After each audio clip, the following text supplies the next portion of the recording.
আসসালামু আলাইকুম প্রিয় দর্শক, আপনারা কেমন আছেন? আশা করি ভালো আছেন। আপনাদের সামনে আরেকটি নতুন ভিডিও নিয়ে হাজির হলাম।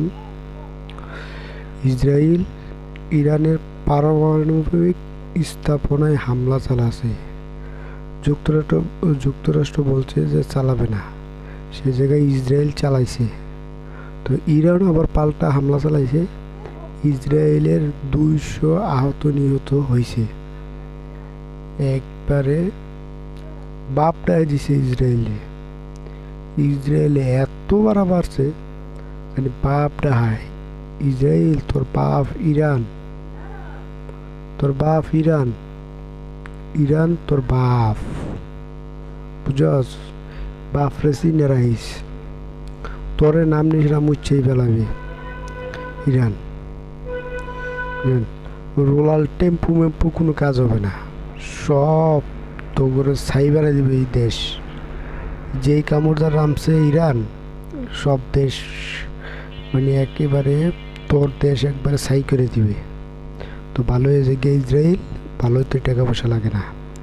প্রিয় দর্শক, ভিডিওটা দেখেন, দেখলেই বুঝতে পারবেন।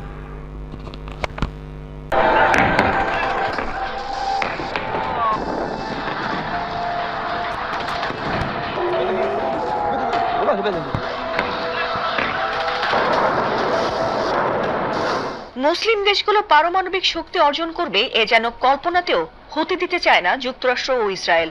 আর তাই পরমাণু শক্তি অর্জন করায় পাকিস্তানকে একদমই সহ্য করতে পারে না তারা। এমনকি ইরানও নাকি গোপনে পারমাণবিক শক্তি বাড়াচ্ছে সেটি ধারণা করে দুশ্চিন্তা রয়েছে শত্রু দেশগুলো। তাই ইরানের পারমাণবিক কেন্দ্রগুলো বরাবরই মাথা ব্যথার কারণ ট্রাম্প নেতানিয়াহু বাহিনীর।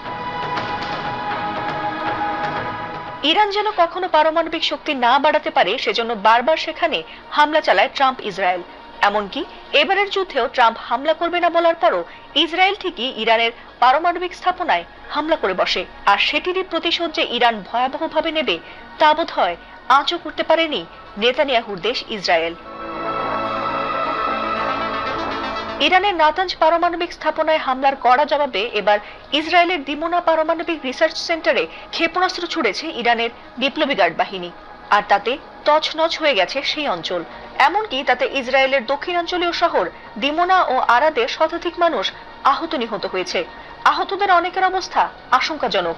ভয়াবহ এই হামলার পর আক্রান্ত এলাকায় জরুরি অবস্থা জারি করা হয়েছে বলে এক প্রতিবেদনে জানিয়েছে আল জাজিরা।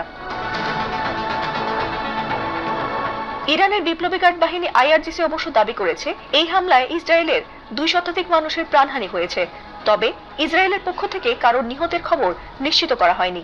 যদিও ইসরায়েলি সামরিক বাহিনী আইডিএফ এর এক মুখপাত্র জানান, হামলার সময় দেশটির আকাশ প্রতিরক্ষা ব্যবস্থা সক্রিয় থাকলেও দিমোনা ও আরাদে এলাকায় তা ঠিকঠাকভাবে কাজ করেনি। ফলে শত শত কেজি ওজনের ওয়ারহেড যুক্ত 2টি ব্যালিস্টিক ক্ষেপণাস্ত্র সরাসরি আঘাত এনেছে।